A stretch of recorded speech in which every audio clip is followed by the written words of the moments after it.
You're watching Swipe. Coming up on the show. Working in a war zone, how virtual reality could help train military medics. I look at the rise of nootropics, the supplements intended to push our brains up a gear. And we're taking charge of a kingdom in this week's Games Review.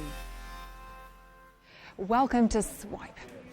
Treating seriously wounded people must be a highly stressful experience. Now imagine having to do that in a moving helicopter. Well, that's what medics in the armed forces are trained to do. But could virtual reality be about to help better prepare them for the battlefield? Will's been finding out. What you're looking at here is a simulation of what it's like to work as a medic on board a Chinook helicopter.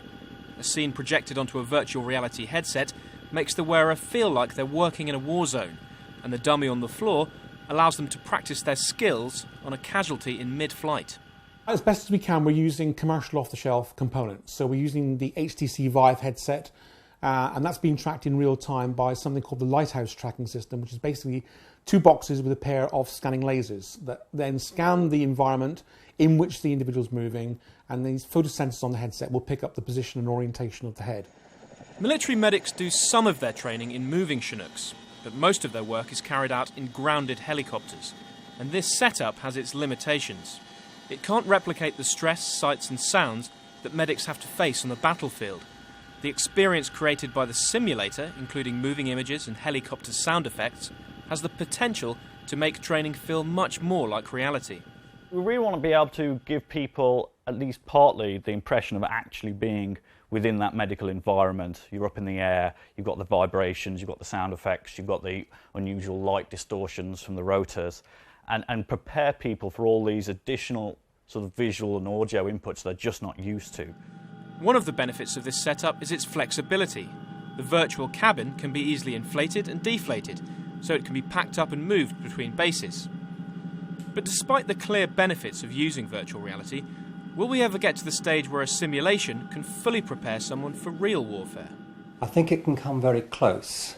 Clearly nothing actually prepares you for the reality of undertaking missions in a conflict zone than actually doing missions in a conflict zone. But we can take people as close as is reasonable. So when people face it for real, they have a proper frame of reference to draw on. This project isn't being used by the Ministry of Defence yet, and further work will be needed before it's introduced. But the technology it uses certainly has the potential to revolutionise the way the military trains its medics. Will Sargent, Sky News.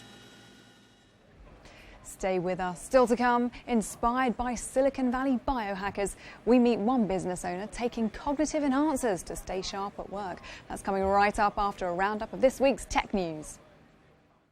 This is the moment a group of scientists step back into the real world after living in a dome in Hawaii without fresh air for a year.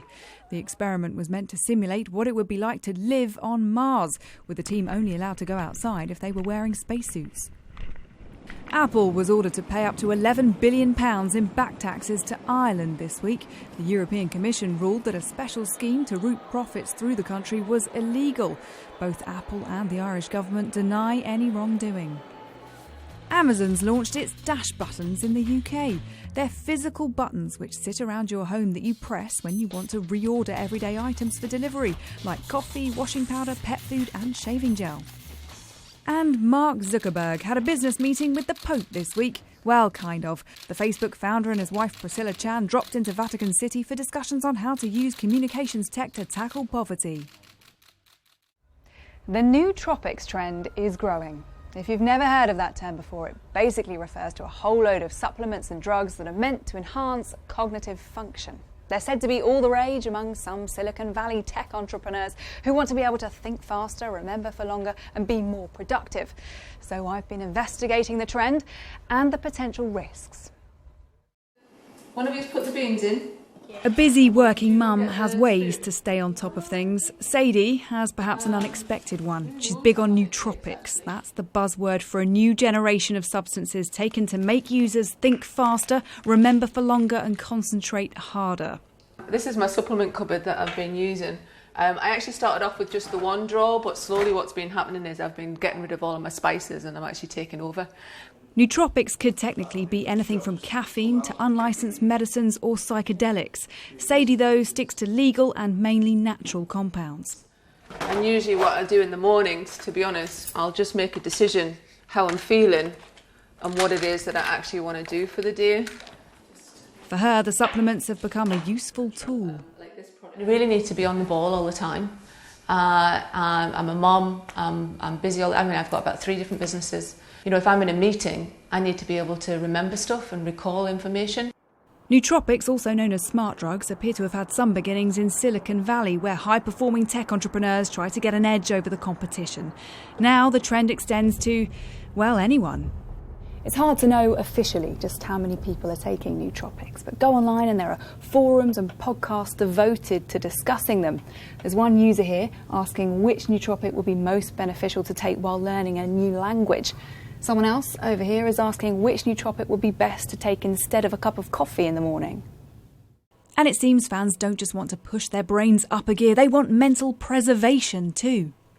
They've seen their parents who've, maybe had Alzheimer's, had senile dementia, kind of seen what the last decades of life can be like as far as a cognitive downslope. And so they're very anxious to make sure, I saw what happened to my parents. I want to make sure that doesn't happen to me. Some scientists studying the effects of cognitive enhancing drugs say there are groups of society who could really benefit from them. Air traffic controllers, doctors working at night, people in the military. That way they could keep themselves or other people safe. However, we need to know that these drugs are safe for healthy people to use in the long term.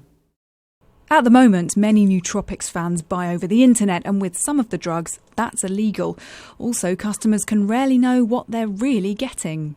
It's a very dangerous position to take. If you think you're going to go online and get a genuine medicine, you may well not be. It could be something completely different. It could have a different active ingredient. It could have no active ingredient. It could have twice the potency that you actually thought might be in there. The idea of improved brain performance, though, seems to have many willing to take that risk. Now, if you've ever dreamt of being a king with the power to boss your subjects around, this week's Games Review is going to be a good one for you. Here's Holly.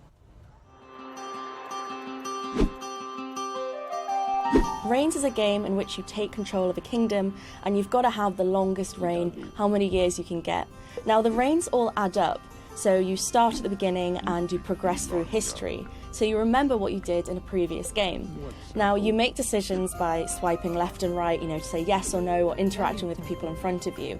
It's brilliantly funny, very weird, wonderfully written. It looks great. The way you've got to do it is there are 4 stats which represent the church, your popularity, the wealth of the country, and the army. Now you've got to balance these stats. You don't want them to fall to 0, but you don't want them to get to the top. Otherwise, it's the end of your reign. If you're looking for a game to kind of play for 2 hours, really get into swiping left and right, then this is the game for you. Mr. Robot is a really interesting experience for your phone. Now, it's inspired by the show, of course, of the same name. However, you don't need to be a huge fan of the show to enjoy it. Hello, friend. You left your door wide open. Even if you haven't watched it, there's still a lot to be found in the game. So the game takes their place as an app interface. The idea is that you've picked up a phone and the owner of the original phone is messaging you and contacting you.